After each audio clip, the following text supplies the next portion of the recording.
আমাদের নারীদের, আমাদের কন্যাদের, আমাদের মায়েদের আমরা নিরাপত্তা চাই, আমরা নিরাপত্তা চাই।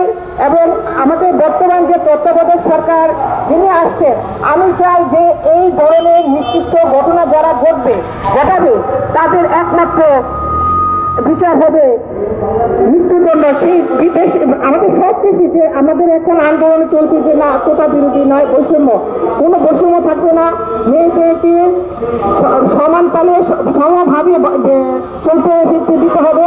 আমাদের এই বর্তমান সরকারের প্রতি একটা আহ্বান, আর নারীদের প্রতি আপনার যে বৈষম্য দূর করুন, নারীদের বাসে, পরিবহনে, রাস্তাঘাটে নিরাপত্তা নিশ্চিত করুন। সবাইকে ধন্যবাদ।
আপনারাও একত্রিত হন, কারণ এই জার্নিটায় যারা এই ঘটনাগুলো ঘটায় তারাই যদি সচেতন না হয়, তারা যদি এই বিষয়গুলো